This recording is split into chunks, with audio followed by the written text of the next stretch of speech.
Bonjour et bienvenue dans le podcast de thématiques historiques. Alors, une d'entre vous m'a demandé ceci. Elle m'a demandé de parler de la maison Romanov et principalement du dernier tsar, donc de Nicolas II. Je dois avouer que quand j'ai reçu cette demande, j'ai été très contente parce que c'est une partie que j'aime beaucoup. Sur laquelle je me suis beaucoup documentée pendant des années. D'ailleurs, dans ma chambre d'enfance, enfin d'adolescente, il y a une grande photo qui était issue de l'album privé des Romanov que j'avais trouvé dans un magazine historique, que j'avais découpé, qui était un portrait des grandes duchesses. Et j'étais assez contente de faire ce podcast-là parce que ça me renvoyait à ce que j'avais sur le mur adolescente. Oui, j'avais des portraits de chanteurs, de groupes que j'aimais, etc. Et j'avais aussi toute une partie d'un pan de mur qui était historique. Hein. Bah oui, écoutez, on se refait pas. Donc j'espère que ça va vous plaire. Je vais faire un espèce de résumé de la maison Romanov, d'abord, plus ou moins, pour vous expliquer la maison Romanov, et ensuite vous expliquer l'Empire russe avant 1917, qui était un système monarchique autocratique, et ensuite passer évidemment à l'assassinat de la famille impériale, pour finir par un très très bon article que j'ai trouvé sur un site de CNRS INSERM, concernant la découverte de certains corps et les analyses qui ont été faites. Alors, la maison Romanov, en fait, c'est une dynastie qui a régné sur la Russie depuis 1613, de Michel Ier, donc, jusqu'à à peu près une extinction, si vous voulez, de tout, puisque, en fait, le nom a été relevé à l'époque par une maison qui s'appelait Holstein-Gottorp Romanov, donc qui a régné sur la Russie jusqu'à l'abdication de Nicolas II le 2 mars 1917, le 15 mars pour le calendrier grégorien, mais le 2 mars pour nous, et par l'assassinat de Nicolas II de toute sa famille le 17 juillet 1918 lors de la Révolution russe. Alors, Romanov, c'est un nom, en fait, qui désigne une dynastie, dont le premier était Michel Fedorovitch, et ensuite, et jusqu'à Élisabeth Ier, donc jusqu'en 1762, puis en fait, après, c'est la maison Holstein-Gottorp, qui était une branche des Oldenburg, qui était héritée par les femmes d'ailleurs, si je me souviens bien, qui va lui succéder et qui va relever le nom Romanov et qui va l'assurer jusqu'à la fin donc de la Révolution russe. Alors, ils sont originaires, les Romanov, de Novgorod, ils vont s'établir en Russie à peu près au XIVe siècle. C'est une famille de boyards qui tient son nom d'un certain Roman Zagarin, dont la fille, Anastasia, avait épousé Ivan le Terrible, on connaît tous. Et les enfants du frère d'Anastasia, Nikita, ont adopté ce nom de Romanov en l'honneur de leur grand-père. Et donc les petits-fils de Nikita, Michel Fedorovitch, va être le premier tsar Romanov, grâce à une certaine action, voilà, qui est trop longue à vous expliquer, mais si ça vous intéresse, c'est intéressant à le savoir. C'est Kouzma Minin, mais bon, voilà. Et toute cette vraie descendance des premiers Romanov s'éteint en 1762 avec la mort de l'impératrice Élisabeth Ière la Clémente. La branche va passer à une autre branche, mais donc au tsar Pierre III, qui va perpétuer le nom des Romanov, puisqu'en fait, puis tous les descendants jusqu'à Nicolas II l'ont repris, cette descendance. Voilà. La branche russe de Holstein-Gottorp est encore représentée de nos jours, puisque je crois que la grande-duchesse Maria de Russie descend de cette branche-là. Alors, en 1721, Pierre le Grand, qui est tsar, décrète le titre d'empereur doit être utilisé à la place de son équivalent slave, donc tsar, qui est tsar, qui est un mot slave qui vient directement du latin qui César en fait. Et il devient donc le premier empereur de Russie. Et bien que le terme tsar reste couramment utilisé en Russie et pour le reste de l'Europe, il est empereur de Russie. Alors les tsars de Russie, vous avez Michel Ier, Alexis Ier le Paisible, Fédor III, Ivan IV. Ensuite, vous avez les empereurs de Russie, donc Pierre Ier, qui est le premier empereur, Catherine Ier, qui est la seconde épouse de Pierre le Grand, Pierre II, qui est le petit-fils de Pierre le Grand, Anne Ier, qui est la fille de Ivan V, donc qui était le tsar de Russie avant, et Élisabeth Ier, fille de Bert le Grand. Alors, toute ce dédale-là, vous avez ensuite, chronologiquement, dans la maison Oldenbourg, donc ceux qui vont prendre la suite, vous avez Pierre III, qui va régner sous ce nom-là et qui d'ailleurs devient le premier souverain russe de cette branche qui va rester jusqu'à sa fin. Vous avez ensuite Catherine II, qui est née en fait Sophie Augusta Frédérica, qui est surnommée la Grande Catherine, qui est impératrice de Russie, et ce jusqu'à 1762. Vous avez ensuite Paul Ier, qui est donc assassiné en 1801, qui a été empereur donc, de Russie de 1796 je crois, enfin bon bref. Et il va être traumatisé d'ailleurs par le meurtre de son père par Catherine II, sa mère. Il est souvent d'ailleurs décrit comme le déséquilibré mental de la famille. Il va être même assassiné. Alors il y a des forts doutes sur l'implication du futur tsar, donc de Alexandre Ier, dans son meurtre, mais voilà, on n'y était pas. Alexandre Ier, donc, qui va régner, qui va devenir tsar en 1801, donc à la mort de son père, Paul Ier. Il va épouser une certaine Louise Augusta de Bade et il va son règne coïncide avec celui de Napoléon, qui va d'ailleurs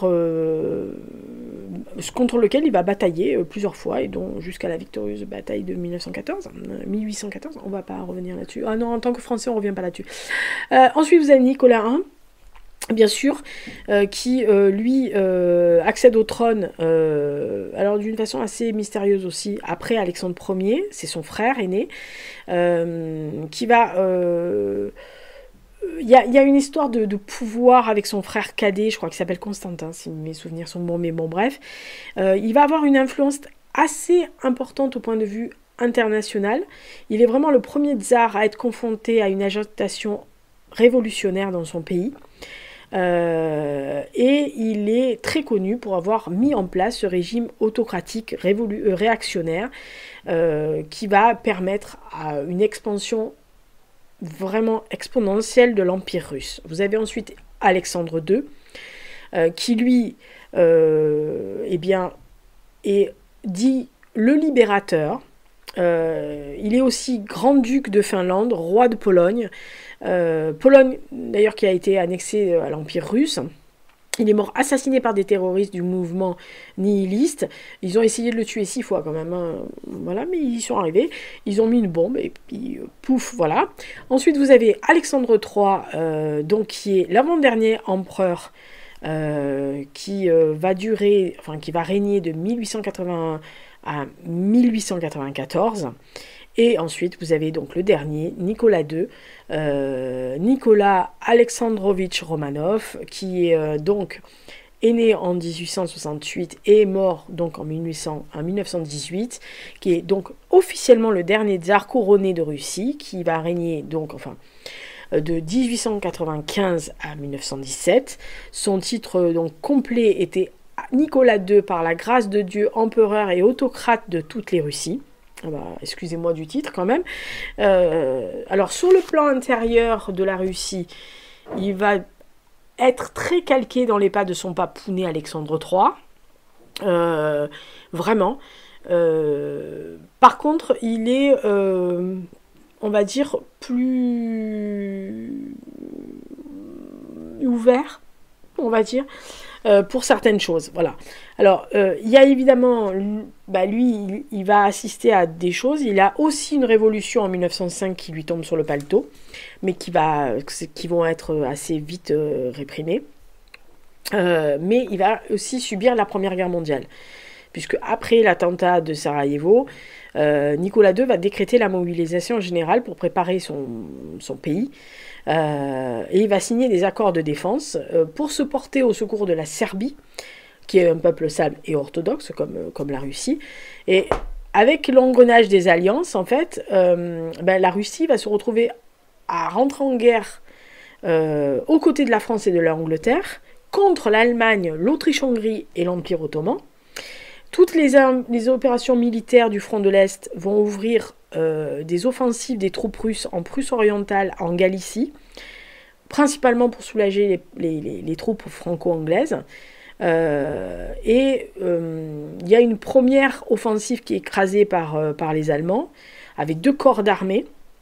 Ils vont véritablement être...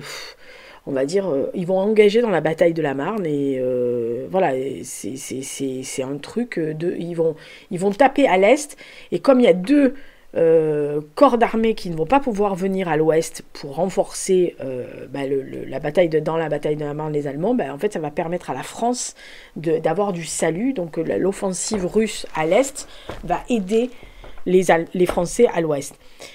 En août 1915, Nicolas II il va prendre ses fonctions de commandant suprême de l'armée.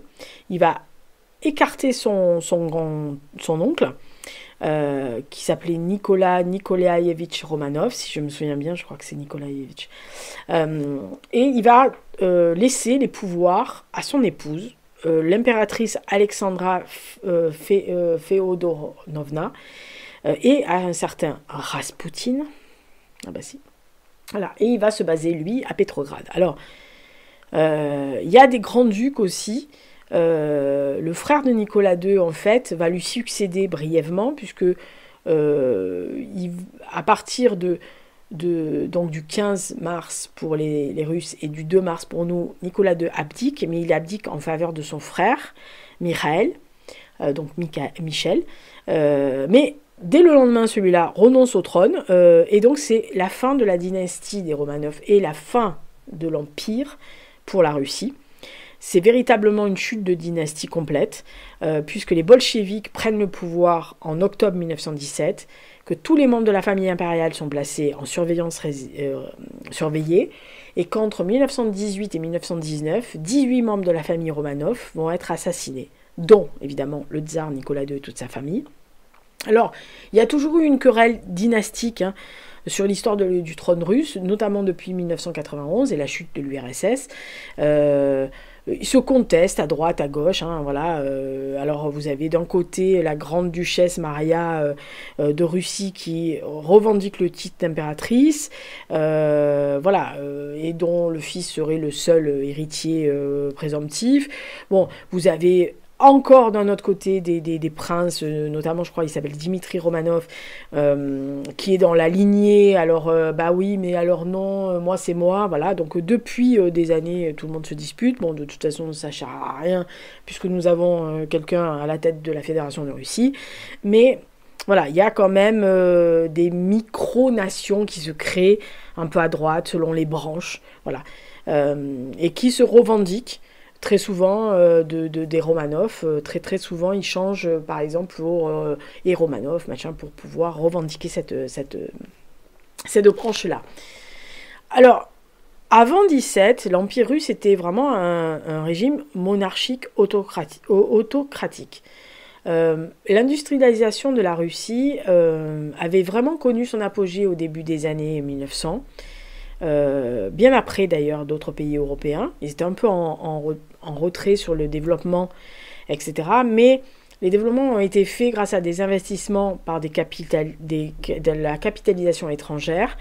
Et après la Révolution, non aboutie, comme tout à l'heure je vous le disais, en 1905, il y a eu un doublement de la production industrielle, la constitution d'une classe ouvrière qui comptait plus de 3 millions d'ouvriers, qui sont dus à ces afflux de capitaux étrangers qui ont développé l'activité industrielle, qui était vraiment, on peut dire, la Russie était vraiment arriérée sur ce point-là depuis bien avant 1914, et qui va permettre à des grandes usines de se rendre sur le sol russe et de pouvoir justement développer ceci. Alors, il y a aussi un décalage qui s'explique par certaines réformes un peu tardives, puisque l'abolition du servage va se faire qu'en 1861, et que les serfs, nouvellement affranchis, étaient quand même obligés de faire toujours des travaux sur leurs anciens propriétaires, plutôt que chez eux. C'est-à-dire qu'ils étaient affranchis, mais enfin, il fallait quand même qu'ils continuent à bosser un peu plus chez les anciens que sur leur propre terre. Il y a eu cette abolition-là, par Alexandre II, fait apparaître des fissures de ce système féodal, puisque nous, on a connu en France. Et en fait, les ex-serfs vont commencer à migrer vers les villes, qui demandaient de plus en plus de main-d'œuvre sur ces fameuses industries et cette révolution industrielle. Et malgré le retard qui est pris, il y a un afflux de personnes qui arrivent dans les villes. Et à 1913, les industries fleurissent. Et à partir de 1913, l'Empire russe est la 3e puissance mondiale. Donc en très peu de temps, ils sont montés d'une puissance énorme. Et plus les entreprises fleurissent, plus la classe ouvrière qui est concentrée dans les grandes villes fleurit. Et c'est une nouvelle prospérité du pays qui s'annonce, financée par d'énormes emprunts à la Bourse de Paris. Alors, on connaît le nom des emprunts russes, ça vient de là. Et donc les 10 premières années du règne du Nicolas II, en fait, ont été méga favorables à l'évolution économique, puisqu'il y a eu une modification, il y a eu le rouble or. Il y avait un élan économique, notamment dans l'industrie de la métallurgique. Il y a eu une réforme monétaire qui a été faite en 1897, qui a donc amené ces fameux capitaux étrangers et les fameux emprunts russes, surtout français d'ailleurs, principalement. Et le bond de cette industrie lourde va se rejaillir sur les transports, et notamment la construction du fameux et mythique chemin de fer, le transsibérien, entre 1893 et 1901, qui montre le dynamisme russe. L'empereur a pourtant des idées très conservatrices, mais il veut moderniser d'un autre côté la société russe, donc petit à petit ça marche. Pourtant, c'est un peu archaïque encore, il ne faut pas arriver non plus tout ça. Mais la valeur de la production industrielle est 2,5 fois inférieure, par exemple, à celle de la France avant 1913. Et le rendement agricole est très médiocre encore, parce qu'ils n'exploitent pas vraiment. Il y a une pénurie de transport, notamment, qui paralyse la modernisation. Le revenu intérieur brut par habitant est inférieur à des pays comme la Hongrie, l'Espagne, etc., qui déjà à l'époque était déjà le quart de celui des États-Unis. Inutile de vous dire qu'ils n'étaient pas très très riches. Et puis l'industrialisation du pays se fait de façon assez violente. C'est mal accepté par les couches des paysans qui sont brutalement prolétarisés. Et cette classe ouvrière naissante, en fait, va donner une émulation révolutionnaire à la Russie. Alors, il faut dire que la Russie reste essentiellement rurale à cette époque-là, puisque 85% de la population est encore de manière rurale. Il y a une partie des paysans, les koulaks, comme on appelle, qui s'est enrichie et qui constitue une sorte de bourgeoisie rurale qui soutient le régime. Bah oui, tu m'étonnes. Et le nombre de paysans sans terre a augmenté, créant vraiment un prolétariat rural qui est très réceptif aux idées révolutionnaires. Et après 1905, il y a même un député de la Douma qui signale que dans bien des villages, il y a la présence de blattes et de punaises dans les maisons, et que c'est même d'ailleurs considéré comme un signe de richesse. Il faut quand même y aller, voilà. Alors, la scolarisation, ça avance petit à petit, et plus les gens commencent à comprendre et à lire, et plus ils sont réceptifs. Et les idées marxistes arrivent, et d'autres idéologies révolutionnaires, bien sûr. Et au fil du temps, en fait, il y a un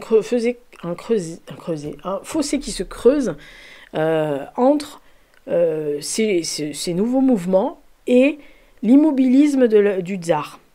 Que ce soit au 19e ou au début 20e, il y a plein de mouvements qui sont organisés par toute classe de la population.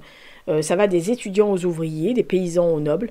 Et ils tentent en fait de renverser le gouvernement, alors sans succès, en 1905, quelquefois par des actes terrorisme, par des attentats politiques, par des mouvements révolutionnaires, notamment des petites actions, alors qui sont mais alors véritablement laminées par l'Okhrana, qui est la police politique tsariste de l'époque. Et alors je vous invite, si vous ne voulez pas vous lancer dans des livres, les pavasses d'histoire, à lire le premier tome notamment de Sam Eastland, de l'inspecteur Pekala, qui est d'ailleurs issu de l'Okhrana.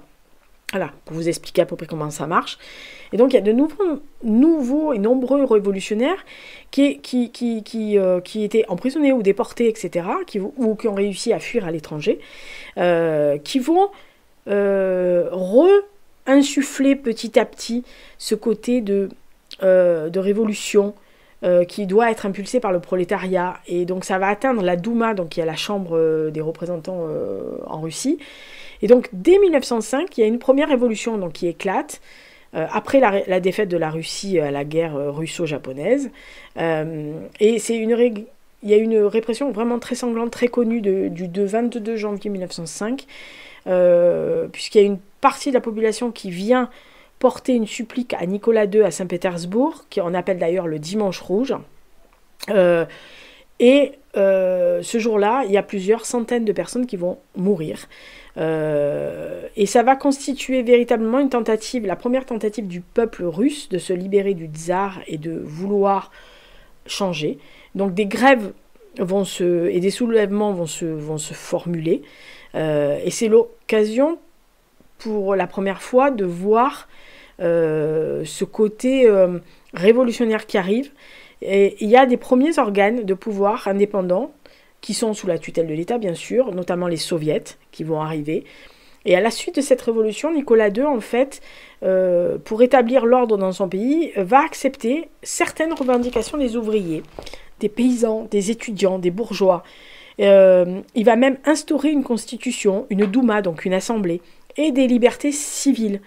Il va créer le 17 octobre 1905 deux assemblées, le Conseil des ministres et la Douma, où en théorie, toutes les classes sociales devraient être représentées. Bon, il ne faut pas trop rêver des masses. Et Nicolas II, en 1906, va même accorder une loi fondamentale de l'État qui transformait l'Empire russe en monarchie constitutionnelle, où l'autocratie cohabitait avec un parlement, donc la Douma. Alors, les électeurs sont principalement, il faut quand même le dire, des aristocrates. Les ouvriers, les paysans ne sont pas représentés.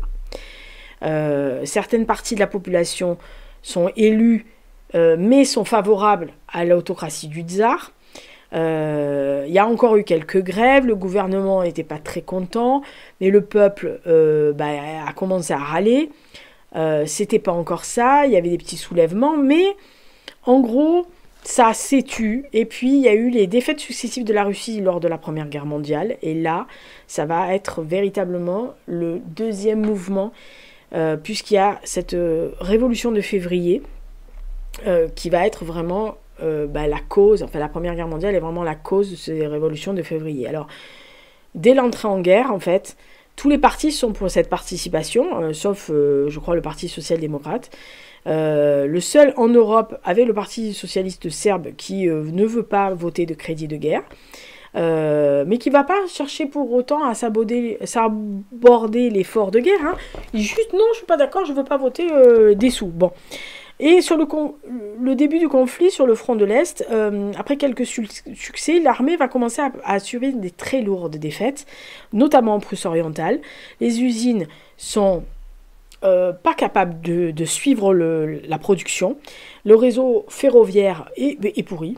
Ah bah ça, pourri. Le ravitaillement en armes et en denrées de l'armée, ça marche pas. Donc, en gros, les troupes, ils n'ont pas à bouffer. Ils perdent de plus en plus d'hommes parce qu'en fait, ils sont pas assez ravitaillés, ils sont sous équipement. En gros, ils ont battu des records parce que je crois qu'ils ont perdu 1 700 000 hommes et plus de 5 millions, presque 6 millions de blessés. Inutile de vous dire qu'ils ont pris cher et qu'il y a énormément de mutineries petit à petit qui arrivent parce que en fait ils comprennent pas, leurs officiers sont incapables d'aller au combat et de récupérer des trucs. Il y a des brimades, il y a des punitions corporelles, donc tout le monde se remet et pompon sur le chapeau, en arrière la famine est là. Les marchandises se font rares, l'économie russe, qui n'était pas déjà sublime, ils ont du mal, elle est coupée en deux avec le marché européen.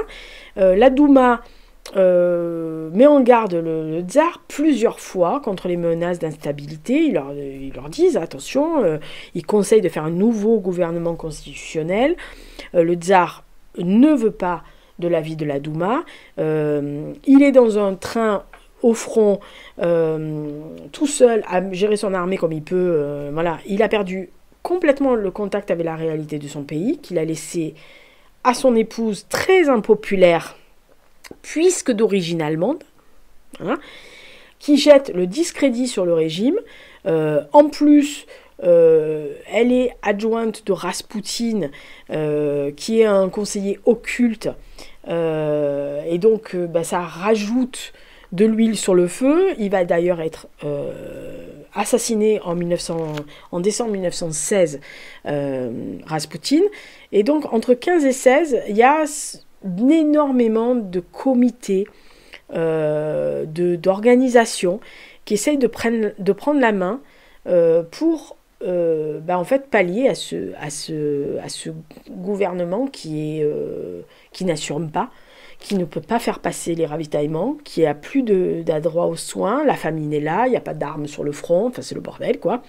Et petit à petit, les coopératives, les syndicats des endroits vont se mettre en pouvoir parallèle et ils vont réellement petit à petit essayer de contrôler des petits morceaux de pays qu'ils ont.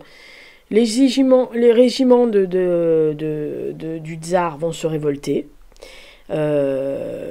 Et petit à petit, la révolution va monter de plus en plus. Véritablement, la révolution, le coup de février va arriver. Et en fait, Nicolas II, sous la pression de son état-major, vu les défaites qu'il y a sur la Première Guerre mondiale, d'ailleurs il se retire, va abdiquer le 2 mars 1917, donc le 15 mars pour les grégoriens. Il se démet de l'Empire comme un commandement d'un escadron de cavalerie, en gros. Il nomme son frère Mikhail Alexandrovitch Romanov, qui refuse la couronne dans la foulée le lendemain. Et c'est donc la fin du régime tsariste. Et ça entraîne les premières élections aux soviets des ouvriers de Pétrograd. Et un gouvernement provisoire est élu par la Douma, qui est dirigé par Michel Rodzianko, qui est un ancien officier d'ailleurs du tsar, qui est monachiste, qui est un riche propriétaire terrien, qui s'installe. Mais dès le 15 mars, en fait, il est un peu trop proche du pouvoir et donc il est démis de ses fonctions. Il est remplacé par un libéral progressif qui n'aide pas des masses. Et en octobre 1917, Lénine et Trotsky considèrent que le moment est venu en fait de virer ce régime à double pouvoir et ils vont profiter d'une situation plus que favorable pour jeter le discrédit et isoler le gouvernement et mettre leur propre base et donc faire cette révolution et entraîner la Russie dans ce qui va être le bolchevisme et ensuite la création de l'URSS, qui est un autre chapitre. Voilà. Alors, l'assassinat des Romanov, puisque c'est le thème, et sont les Romanov, en fait, l'assassinat de la famille impériale russe va se produire lors de son exil à Ekaterinbourg, dans la nuit du 16 au 17 juillet 1918, sur les ordres de Staline. En fait, ils vont pas être seuls, parce que avec eux sont partis Botkin, leur docteur,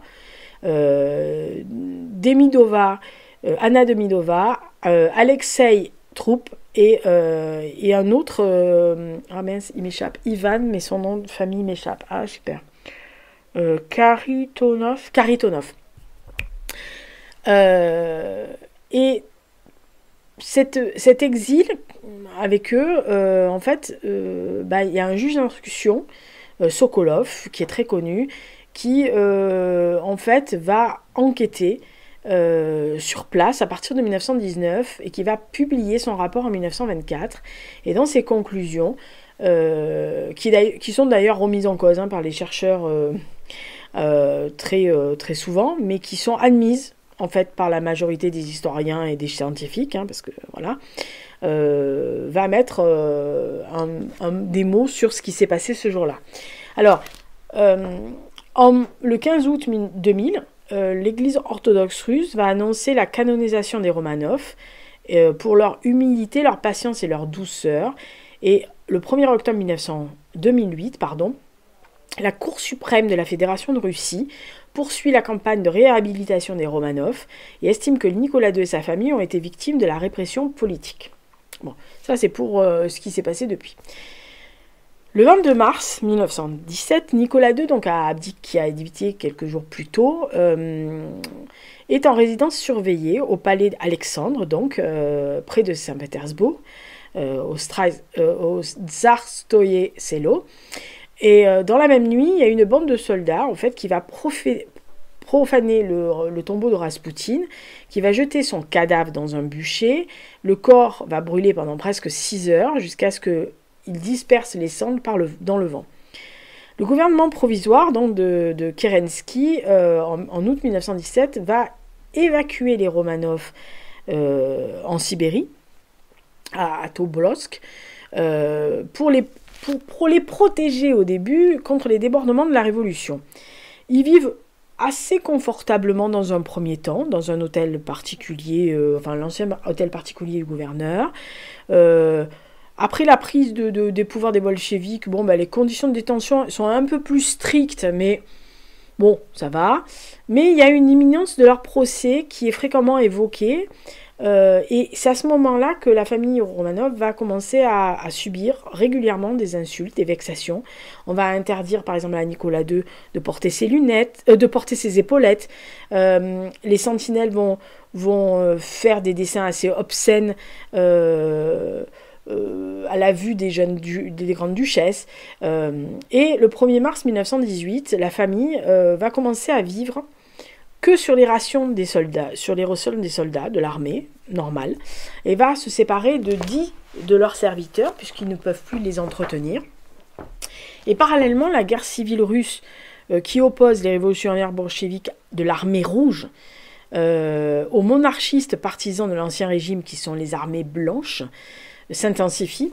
Et donc la famille Romanov est rapatriée en 2 convois d'ailleurs différents. Je crois dans un premier convoi, Nicolas II, la tsarine Alexandra et leur fille Maria, et le tsarevitch Alexis, qui était beaucoup trop malade, il était hémophile, ce petit garçon, et leurs sœurs vont quitter que le mois d'après. Donc Olga, Tatiana et Anastasia vont quitter la Sibérie pour aller vers Moscou, en vérité. Mais ils vont bifurquer avant l'Oural et ils vont être enfermés dans cette fameuse maison Ipatiev à Ekaterinbourg. Donc c'est à ce moment-là qu'ils les mettent en résidence fermée. Et en fait, il y a une peur des bolcheviks que cette famille soit exfiltrée, notamment par les Britanniques, puisque Nicolas II est un cousin très proche et un ami du roi du Royaume-Uni de l'époque, qui s'appelait George V. Et alors, je vous invite à aller voir les photos sur le PDF illustré que je vous mettrai en lien dessous. C'est le quasi-sosie, tous les deux, c'est bonnet blanc et blanc bonnet pratiquement. C'est impressionnant. Et ça pousse les autorités russes à les mettre en plus qu'en surveillance, surveillée donc dans cette maison, pour en faire carrément une maison de détention. Le frère donc de Nicolas II, qui lui avait succédé brièvement, lui aussi est placé en résidence surveillée. Et dans la nuit du 12 au 13 juin 1918, il est assassiné par son secrétaire sur l'ordre de la Tchéka, donc l'ancêtre du KGB et maintenant du FFB. Et c'est vraiment le premier membre de la famille impériale qui va être assassiné. Et qui, jusqu'à de ce 13 juin 1918 jusqu'au 30 janvier 1919, c'est pas moins de 18 membres de la famille impériale qui vont être exécutés.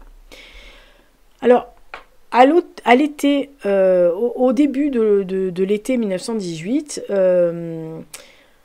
le geôlier des Romanov va être remplacé par un nouveau commissaire de justice, Yurovsky, qui voit arriver la pression de l'armée blanche qui vient chercher le tsar, et il reçoit un télégramme qui lui donne l'ordre d'exécuter les prisonniers au nom du soviet régional de l'Oural. Vers minuit, le 16 juillet 1918,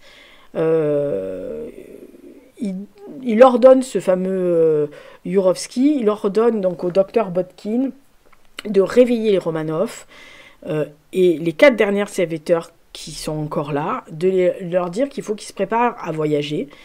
On ne leur dit pas où, mais ils repartent. Ils sont conduits dans une pièce à l'entresol. L'ex-empereur, donc Nicolas II, demande à ce qu'on apporte 3 chaises pour son fils, sa femme et lui-même. Son fils toujours très très malade, Alexei. Et donc à 3h15, il y a 11 hommes qui vont faire l'apparition dans la pièce et qui vont déclarer Nicolas Alexandrovitch, vos amis ont essayé de vous sauver, mais ils n'y ont pas réussi. Nous sommes dans l'obligation de vous fusiller. Votre vie est terminée. Sympa comme annonce. Donc, on leur tire dessus. Yurovsky est d'ailleurs le premier qui lève l'arme et qui tire sur Nicolas II, qui est d'ailleurs le premier tué. Et tout le monde va véritablement être tué ou tout de suite ou achevé. Ce qui est le cas du tsarevitch, puisque c'est Yurovsky lui-même qui va tirer 2 balles sur l'enfant, qui n'est pas mort durant le premier coup. On dira d'ailleurs même que les cris des victimes ont été entendus de l'extérieur, et pourtant ils étaient dans l'entresol. Les dernières survivantes, donc, qui sont donc les grandes duchesses Olga, Tatiana, Maria et Anastasia, sont sauvagement transpercées et tuées à coups de baïonnette, parce qu'en fait, comme elles devaient partir, elles avaient cousu dans leurs vêtements les bijoux, les diamants, les bijoux, qui leur a un peu servi de gilet pare-balles, si vous voulez, et ils vont les achever à coups de baïonnette. Alors on dit que les corps ont été placés dans des draps, puis conduits en camion dans la forêt, à côté, et jetés dans un puits de mine, à une trentaine de kilomètres de cet endroit-là. Certains bourreaux vont même découper les victimes en morceaux et vont défoncer leur visage à coups de crosse pour pas qu'ils soient identifiables. On dit qu'il y a des corps qui vont être partiellement dissous à la chaux ou à l'acide sulfurique, et que certains vont même atterrir dans un bûcher pour les victimes, pour brûler les victimes. Mais bon, les corps ne sont pas complètement brûlés, et donc on les jette dans le puits de mine, et puis voilà. Le lendemain, le surlendemain, donc le 18 juillet, un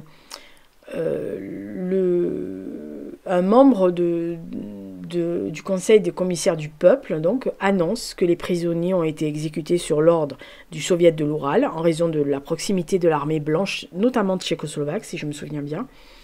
Et la presse, qui est sous contrôle, on rappelle, indique en fait que, quelques jours plus tard, que en fait, Nicolas II a été tué car il projetait de s'enfuir, mais que la tsarine et leur fille sont toujours vivantes. Et c'était une annonce qui suscite beaucoup d'interrogations sur le sort des restes de la famille, puisque officiellement, ils ont été évacués par les bolcheviks, puisque c'est eux qui le disent. Hein, voilà. Et ça, jusqu'en 1922, où plus ou moins, on va dire, non, mais elle va bien, il n'y a que lui qui a été tué. Alors, bien que les officiels soviétiques placent la responsabilité de la décision sur le Conseil de l'Oural, Trotsky va écrire dans son journal personnel qu'en fait l'assassinat a été commis sous l'autorité de Lénine, et il va même affirmer quelques années plus tard que les bolcheviks ont massacré toute la famille pour terroriser l'ennemi, en fait pour vraiment anéantir l'armée blanche. En 1989, il y a un rapport, le rapport donc de Yakov Yurovsky, qui est publié, son rapport vraiment. Et dans ce rapport, en fait, les unités de Légion tchèque qui s'approchaient des lieux, il a pris peur. Les légions étaient en train de reprendre la ville. Ils allaient libérer les Romanov. Et en fait, les geôliers les ont exécutés, faisant valoir qu'ils n'avaient pas de retour en arrière. En fait, possible, c'était pas possible. Ils voulaient pas un retour en arrière. Et en fait, d'après ce rapport, que copie le rapport Sokolov d'ailleurs, les corps ont été tous incinérés, ce qui aurait expliqué qu'on ne les retrouve pas à cette époque-là. Alors, il y a une liste d'hommes qui a été donnée, qui a participé à l'assassinat de la famille impériale. Donc vous avez Yakov Yurovsky, vous avez Grégory Noukilin, Piotr Ermakov, Mikhail Menvedev, Sergei Kabanov, Sergei Brod, Pavel Menvedev. Parmi les volontaires, il y avait 6 Lettons qui venaient de la Tchéka.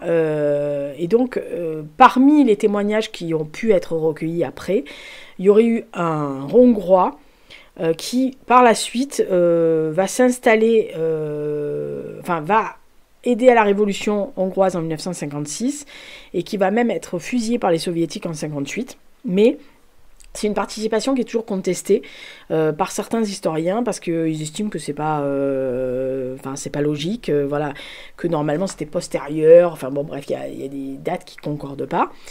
Et parmi les victimes, donc vous avez Nicolas II de Russie, Alexandra Feodorovna,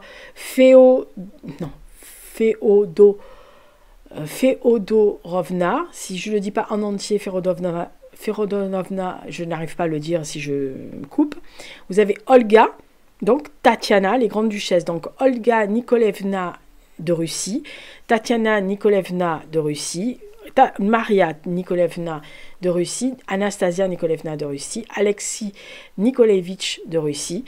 Vous avez Anna Demidova, Alexei Troup, Evgeny Botkin et donc Ivan Karitonov. Ça, c'est les victimes de la maison Ipatiev.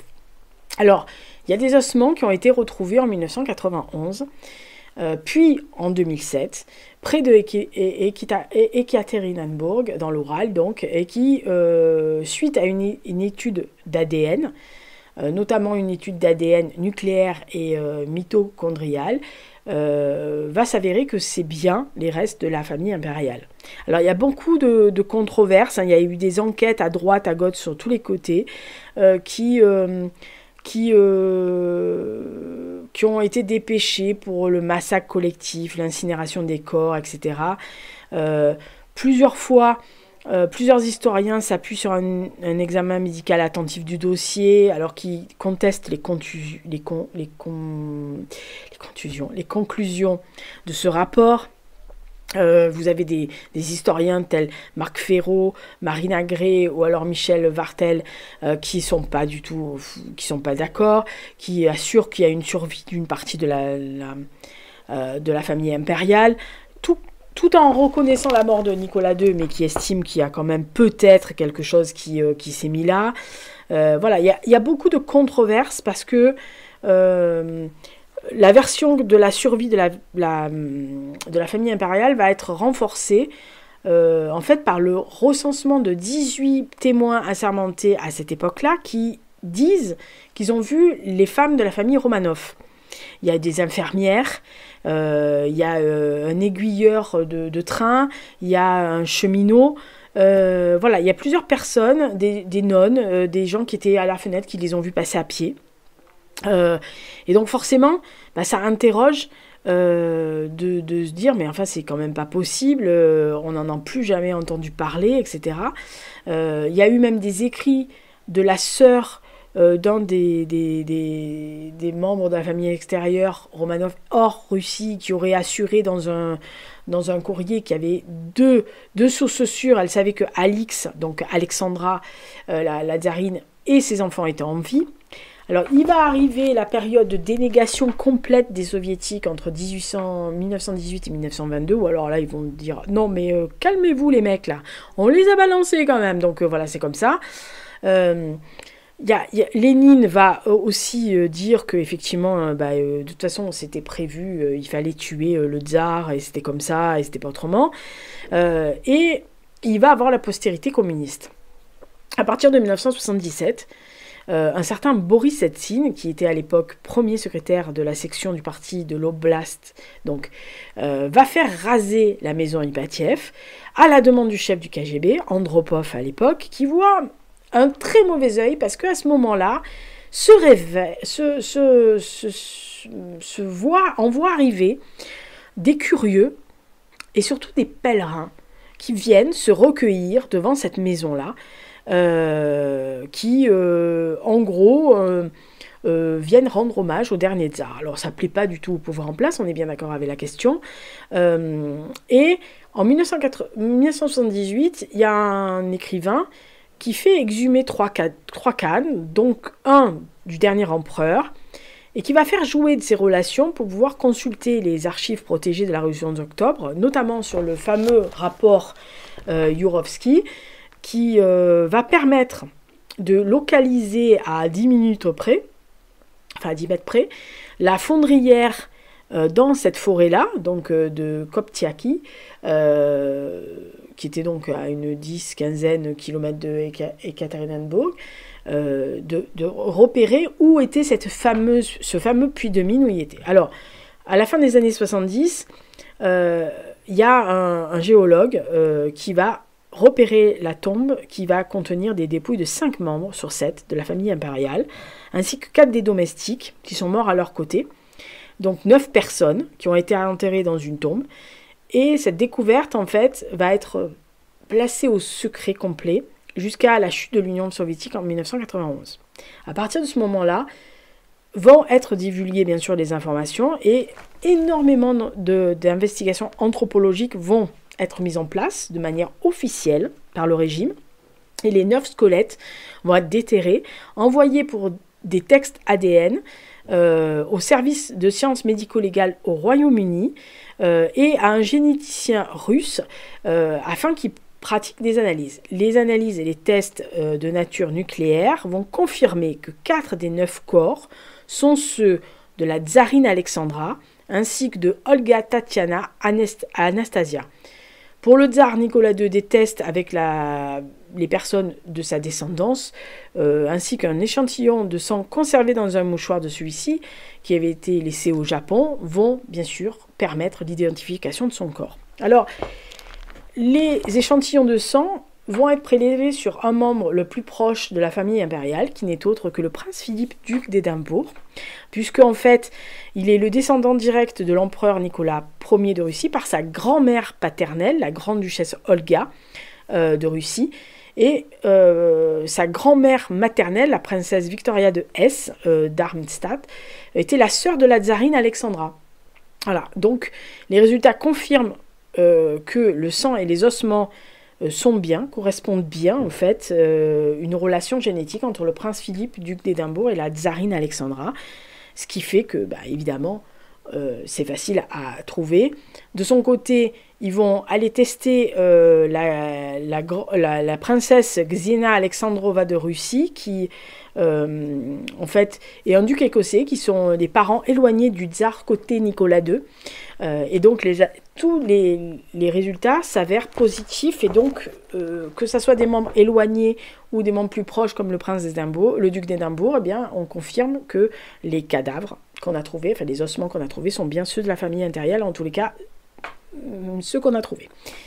À l'été 2007, en fait, il y a un groupe d'archéologues très amateurs qui va, en fouillant toujours cette forêt, découvrir 2 autres corps à peu près une centaine de mètres de la tombe principale. Et cette découverte entraîne évidemment d'autres tests ADN qui sont menés par l'Institut archéologique de la région de Sverdlovsk et qui vont arriver à retirer des dents sur ces ossements, des fragments osseux, et ils vont dans un premier temps affirmer et confirmer qu'il s'agit d'un jeune homme, d'un jeune garçon entre 12 et 14 ans, ou 15 ans je crois, et d'une jeune femme entre 15 et 19 ans, selon la morphologie et les hanches, etc., les trucs osseux. Cette découverte correspond évidemment aux 2 seuls qui restent, c'est-à-dire au tsarevitch Alexis et à sa sœur Maria. Et donc rebelote, retest ADN avec la même technique de l'époque, cette fois-ci fait par 3 laboratoires différents pour être sûr. Donc ils sont faits à la fois à Moscou, à la fois aux États-Unis dans l'université de Massachusetts et dans un laboratoire de médecine légale au Canada.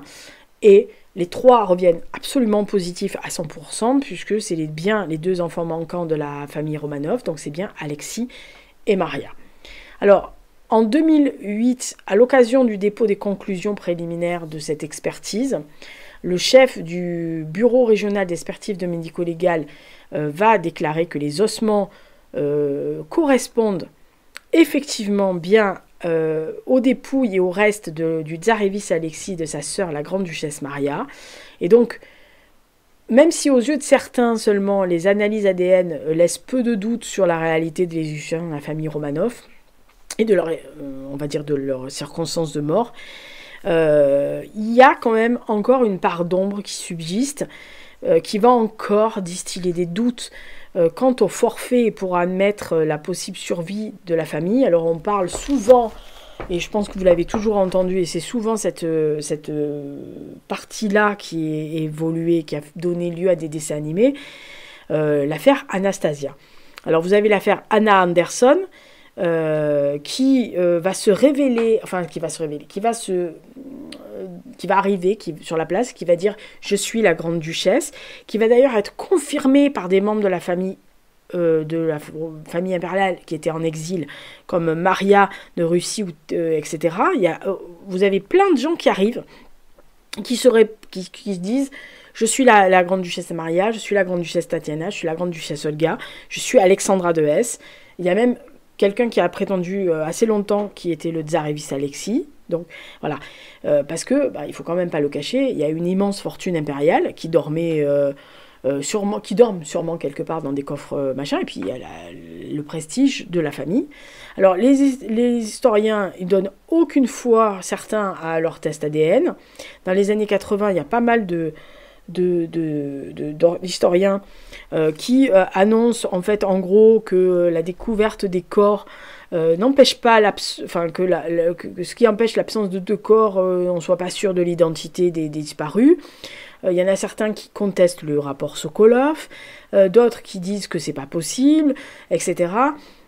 Et en 2018 d'ailleurs, il y a même des experts de la gendarmerie française qui vont être saisis sur des tests ADN, et qui vont commencer à dire « Ouais, mais peut-être que en fait, ça n'a pas de valeur parce qu'à l'époque, il y avait peut-être des altérations. » Bon, de surcroît, paf, les rapports s'enchaînent, etc. Donc il y a encore des gens qui ne croient pas à à la mort de certains, qui croient encore que ça soit Alexis ou les grandes-duchesses, il y a encore des possibilités qui se relèvent. Alors il y a eu pendant des années, des centaines de femmes et des hommes qui se sont révélés des imposteurs, mais qui apparaissaient en se présentant comme les enfants Romanov. Alors parmi les plus gros cas, on va dire, parmi les informations vraiment affirmées, notamment par Marc Ferraud et Michel Vatel, pour cette fameuse prolongation de 3 des 6 enfants de Nicolas II, notamment Maria, Olga et Anastasia, qui seraient mortes pour eux, respectivement en 70, 76, 84. Donc Maria, en vérité, aurait, en octobre 1918, aurait survécu, aurait été évacuée en Ukraine, qui était occupée à l'époque par les Allemands. Donc elle aurait épousé en Roumanie un prince ukrainien. Elle serait installée en Belgique et en Italie, sous un autre nom. Je crois qu'elle se serait fait appeler la comtesse Cécilia de je ne sais plus quoi. D'après les 2 historiens, en décembre 1970, elle serait morte d'un cancer à 71 ans. Et d'ailleurs, elle se serait fait même enterrer avec une photo en tant que grande duchesse de Romanov, au nord de Rome. Elle aurait été mère de 2 enfants et grand-mère, mais voilà, il y a une découverte fortuite dans un cimetière dans la fin des années 70 en Italie qui va encore créer une controverse. Et le petit-fils de la défunte, au début des années 80, va montrer un testament qu'elle a souhaité, à l'époque, après sa mort, faire paraître 10 ans après sa mort pour annoncer les faits. Et donc, en fait, chez Fayard va sortir un livre qui s'appelle « Moi, Alexis, arrière-petit-fils du tsar ». Les 2 historiens dont j'ai parlé vont le rencontrer, vont constituer un dossier, vont donner foi à ces allégations. Et d'ailleurs, il y a même plusieurs témoins oculaires qui vont se mêler pour affirmer qu'effectivement, il aurait bien accompagné la grande-duchesse Maria pour sortir de la Russie. Il était là présent à son mariage à Bucarest, etc. Et en 2004, en fait, il va avoir une autre personne qui va se réclamer de la lignée de Maria, qui va jamais être pris au sérieux, on est bien d'accord. Mais c'est comme ça que ça va se faire. En fait, le fameux Alexis se considère toujours comme étant le petit-neveu de Anastasia, notamment qu'il reconnaît en la personne de Anna. Elle va sortir d'ailleurs un livre avec une photographie qui montre, je crois en 1980, le Frédéric de Saxe-Altencourt, qui était donc le cousin germain des enfants de Nicolas II, et qui est devenu le meilleur ami de Anna Anderson, parce qu'il dit que c'est vraiment la grande duchesse. Voilà. Donc il y a plein de gens comme ça qui vont se prétendre. Et le fameux Alexis Duzazzo, donc qui serait l'arrière-petit-fils du tsar, donc le petit-fils de la grande duchesse Maria, va même endosser carrément une prétendante au trône, on va dire, qui se relèverait qui s'appelle en vérité Magda Botd, et qui se dit être la grande duchesse Olga, qui va devenir en gros sa tante, et qui, pareil, va faire mettre sur sa tombe, en allemand, en mémoire d'Olga, fille du tsar Nicolas II. Voilà, donc elle aussi, elle aurait été exfiltrée en Allemagne. Tout de suite, elle aurait pris un pseudonyme, donc le fameux Magda Botz. Elle aurait été mariée, elle serait restée célibataire pratiquement toute sa vie. Elle aurait vécu au nord de l'Allemagne jusqu'en juin 1939. Et puis, elle serait exilée en Italie pour mourir dans les années 80, etc. Donc pareil, encore, il y a des spécialistes historiens qui ont pris des photos d'elle, notamment quand elle a résidé avec son mari au Cap d'Antibes. Désolée, c'est le téléphone qui a sonné, et en fait, entre-temps, j'ai dû faire des choses, et mon micro s'est déconnecté, donc je vais le faire comme ça, sinon ça va être trop long. Nous en étions en fait, parce que voilà, c'est un peu compliqué. On en était aux sœurs. Et en fait, tout ce côté un peu de complot, de choses qui sont, on parle de Tatiana, qui ont été extraits par un commando anglais qui en fait serait passé par un souterrain qui reliait la maison Ibatiev à une sortie, voilà, qu'elle serait morte en Angleterre dans les années 70, etc. Enfin bref, il y a énormément de sources dont le petit-fils, de la présumée Olga, de la présumée, Maria, met des brèves en disant que ses tantes seraient venues régulièrement visiter les sœurs, etc. Alors, il y a aussi le fait que lors des cérémonies de juillet 1998, le patriarche russe avait refusé d'être aux cérémonies en disant que c'était une mascarade que d'enterrer ces gens, alors qu'en vérité, il y en avait certains qui s'en étaient sortis.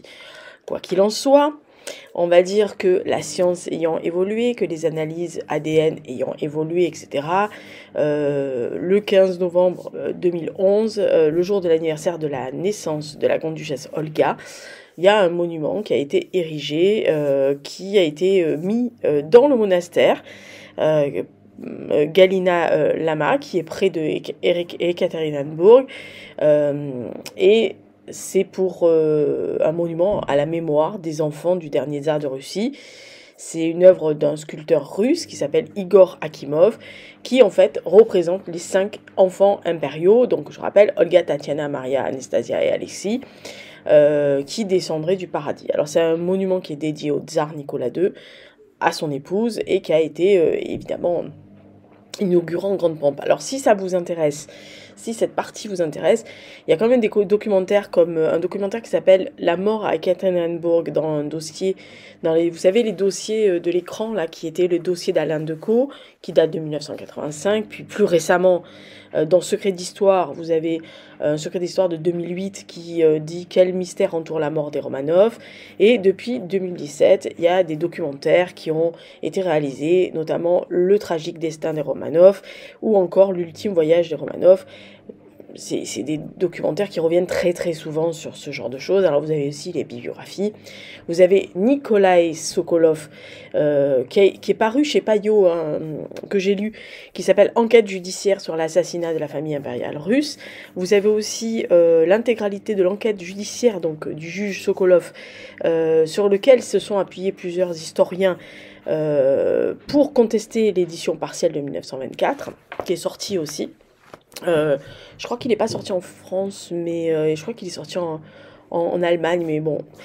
Vous avez donc ce fameux Moi, Alexis, arrière-petit-fils du tsar, qui est paru chez Fayard en 1982, donc de Alexis Durazzo.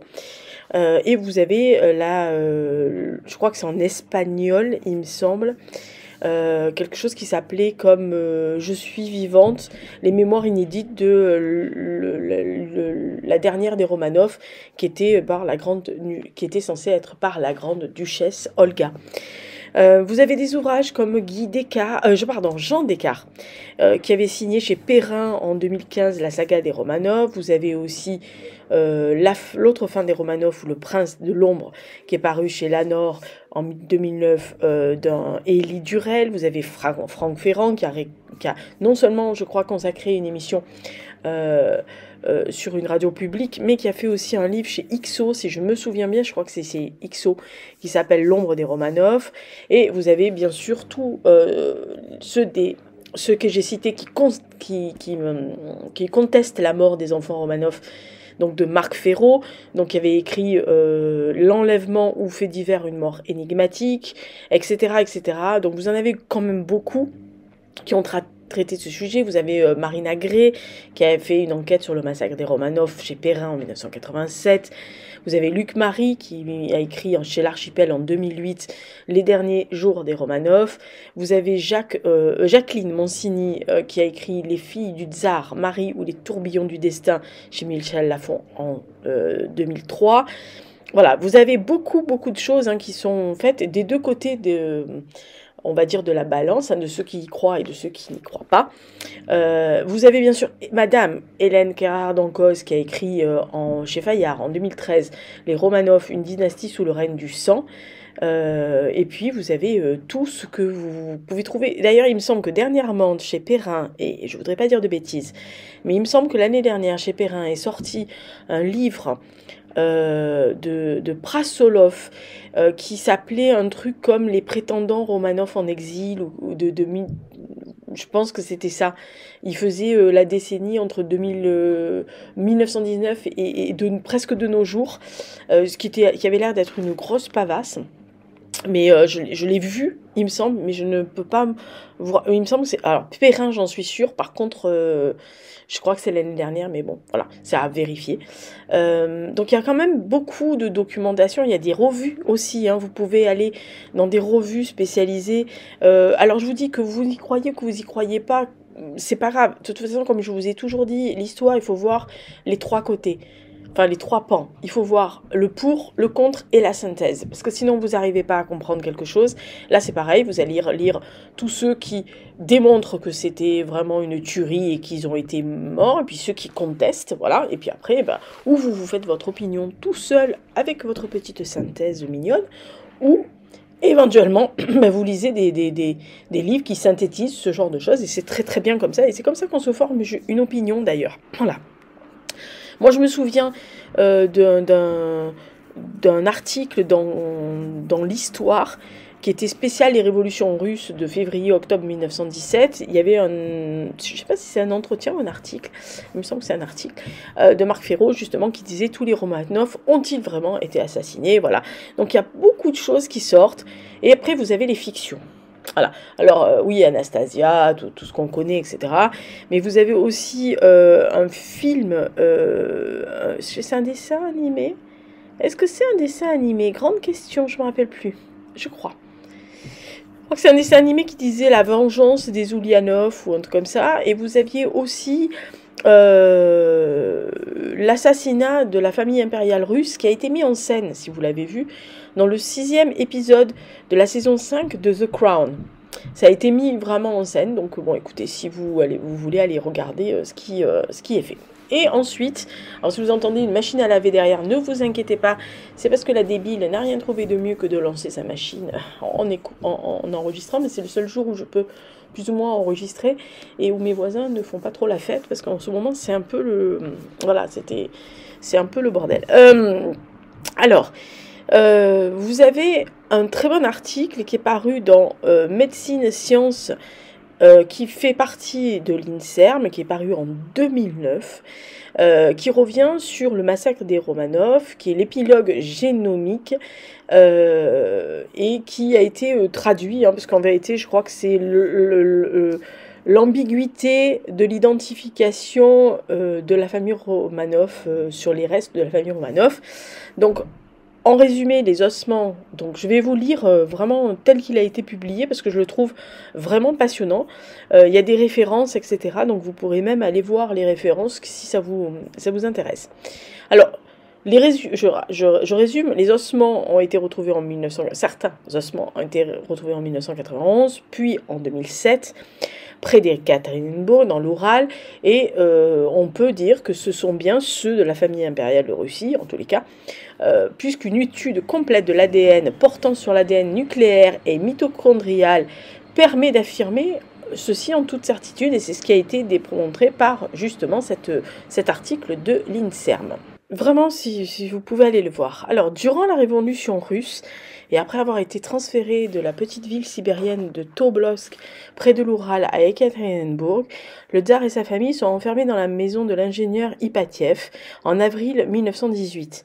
Après 4 mois d'internement en raison de l'avancée de l'armée blanche et sans attendre l'avis du comité central de Moscou, le général Berzin, commandant l'armée rouge dans la région, donne l'ordre de tuer toute la famille et de faire disparaître les corps.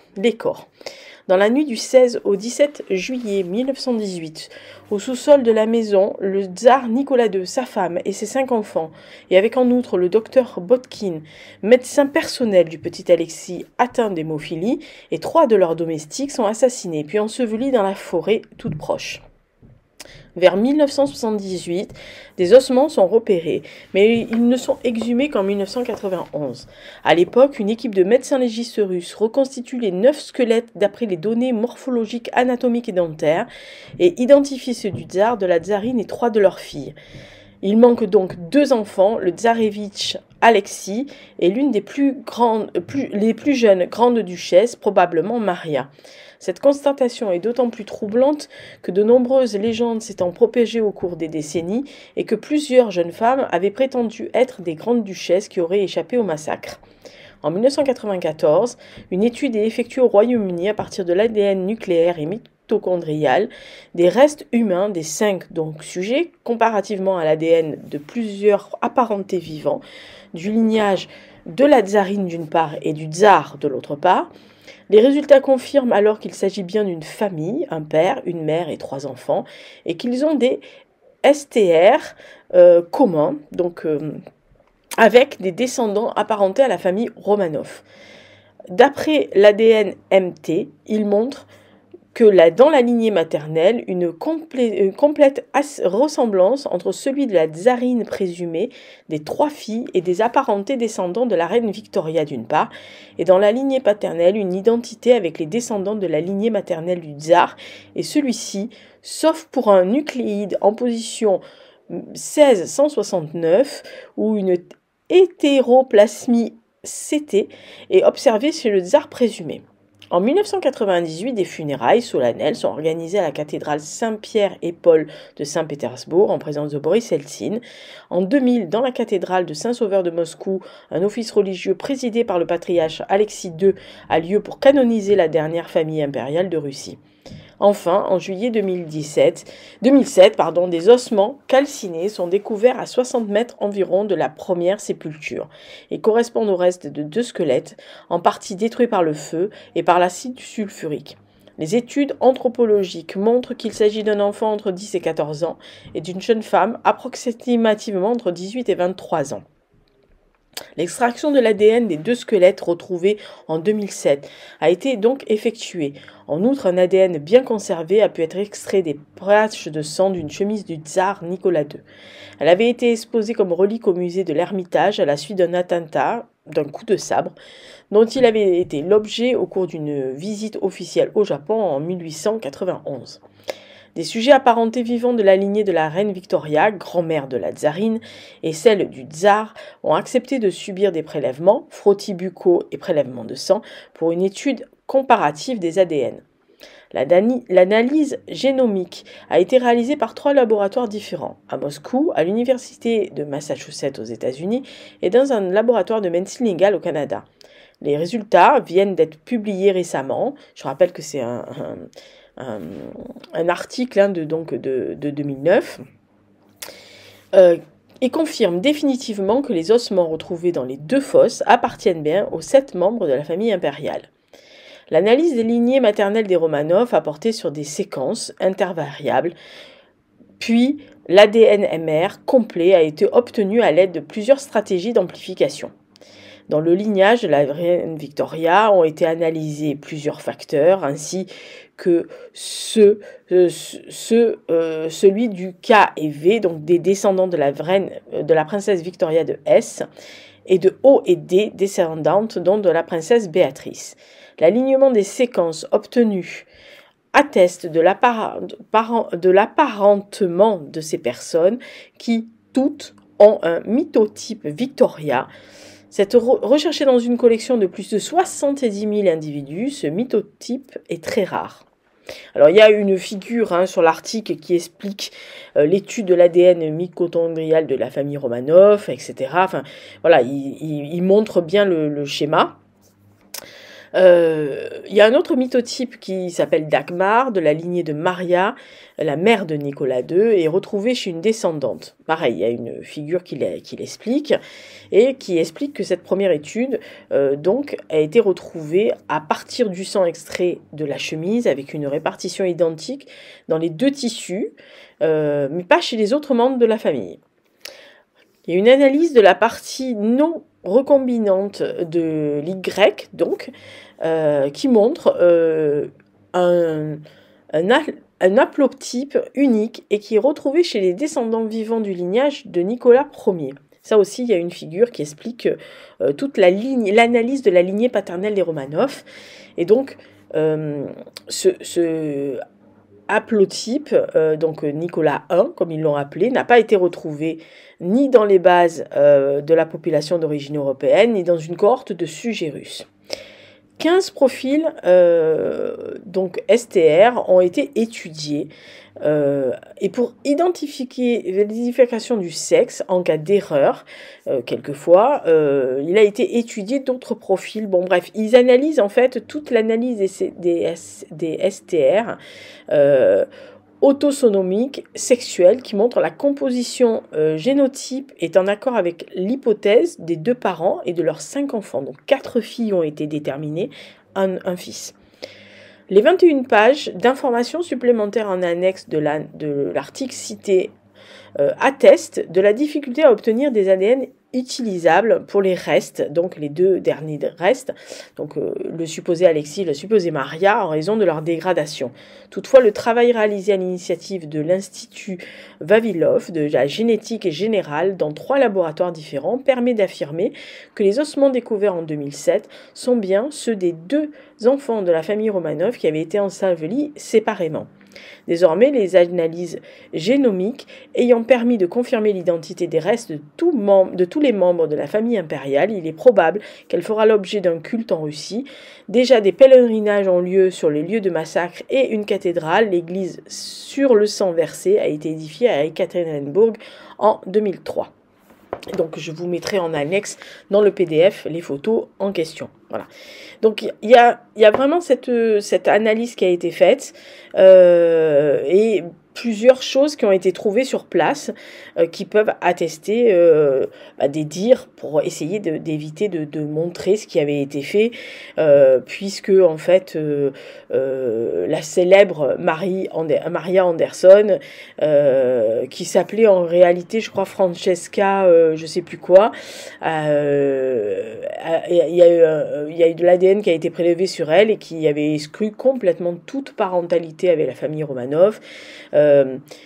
Voilà, ils ont trouvé des tessons de bouteilles d'acide sur place, pas loin des 2 corps qu'ils avaient retrouvés en 2007, ainsi que des balles qui se trouvaient sur place. Donc il y a eu beaucoup de choses et la science avançant, évidemment, ça permet de lever presque tous les doutes. Alors vous aurez toujours des théories de complot, vous aurez toujours des gens qui trouvent ça très romanesque.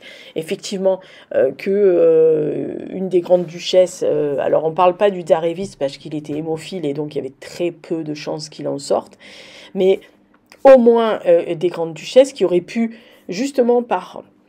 ce qui a été souvent avancé par le fait qu'elles avaient cousu leurs bijoux et les diamants dans leur corset survécu. Alors je me place du côté, on va dire, du diable. Inutile de vous dire que je suis la personne qui donne l'ordre de tuer la famille impériale pour ne pas être sanglante ni particulièrement cynique. Vulgairement, je les aurais finis. Vous voyez ce que je veux dire? Je me serais assurée qu'il soit mort. Voilà. Donc, il y a peu de doute dans l'esprit de beaucoup de personnes, mais je vous dis, ça paraît très romanesque, effectivement, de se dire qu'il y en a une ou deux qui auraient pu survivre, etc. Ça donne des très belles histoires, ça a donné des très jolis films à l'écran, notamment la grande duchesse Anastasia, mais... je vous dis, c'est bon, la science avançant, il n'y a plus trop de doutes. Voilà. Donc j'espère que vous pourrez aller voir le PDF que j'ai fait avec les illustrations. Hein. J'ai même mis la maison Ipatieff, qui a été, donc je le rappelle, détruite sous l'ordre du gouverneur de la province de l'époque, en 1977. Écoutez, quand il y a un crime, on efface les traces. Voilà. Sinon, ils auraient laissé tout ouvert. Après, ce n'est que ma conviction personnelle. C'est quelque chose qui m'a toujours très intéressée parce que premièrement, je vous invite, parce que c'est en ligne, à voir tous les albums photos, parce qu'ils se prenaient beaucoup en photo. Ils adoraient faire ça, des photos, etc. C'était visiblement un couple très amoureux et puis une famille très unie. Et il y a toutes leurs photos qui sont restées, puisqu'en fait, voilà, il y a eu beaucoup de photos qui ont été rapatriées dans les familles à l'étranger, qu'ils ont fui, etc., qui ont été retrouvées. Vous verrez, c'est des photos qui sont assez joyeuses, alors pas dans toute leur faste, et jusqu'à presque les derniers temps, où là vous commencez à voir poindre la peur sur les visages, que ça soit des enfants comme des parents. Voilà. Mais il y a de nombreux documents photographiques, et franchement c'est assez passionnant à regarder et à étudier, etc. Et il y a quand même une chose qu'il fallait dire, c'est que les 4 grandes duchesses et le Tsarevitch étaient fort beaux, tous les 5. Alors il faut dire que maman était pas moche, mais alors papa était fort beau aussi. Et vraiment, c'est une famille qui avait l'air d'être voilà, d'avait être unie. Il n'y a pas très longtemps, il y avait eu vous savez, les motion pictures, là, les documentaires fiction. Alors je sais plus sur quel site c'était, enfin sur quelle plateforme c'était. Mais c'était, c'est peut-être sur Netflix, où il y avait les Romanov et ils avaient, d'après les derniers rapports, ils avaient reconstitué véritablement ce qui, d'après tous les témoignages qu'ils ont regroupés depuis le rapport de 1924 jusqu'à les enquêtes récentes, c'était pas trop mal fait. C'était un peu romancé parce que bon, forcément, c'est un docu-fiction, donc il y a des acteurs qui jouent, mais c'était assez proche de ce qui aurait pu ou ce qui a dû se passer ce jour-là. Voilà, donc écoutez, j'espère que ça vous a plu. Je vous dis, j'essaye de faire 1h20 à peu près au grand maximum pour pas que ça soit trop embêtant. Donc écoutez, voilà, c'était les Romanov, en tous les cas la fin des Romanov. J'espère que vous avez passé un bon moment. N'hésitez pas à laisser des commentaires, que ça soit sur SoundCloud ou que ça soit ailleurs. Je vous assure, ça fait plaisir de savoir qu'on n'a pas fait du travail pour rien et que vous avez écouté, que ça vous a plu. Voilà, ou si ça vous a pas plu, vous avez le droit de le dire aussi, bien sûr. Voilà, allez, au revoir et au prochain podcast. Merci beaucoup d'avoir écouté celui-ci. Ciao!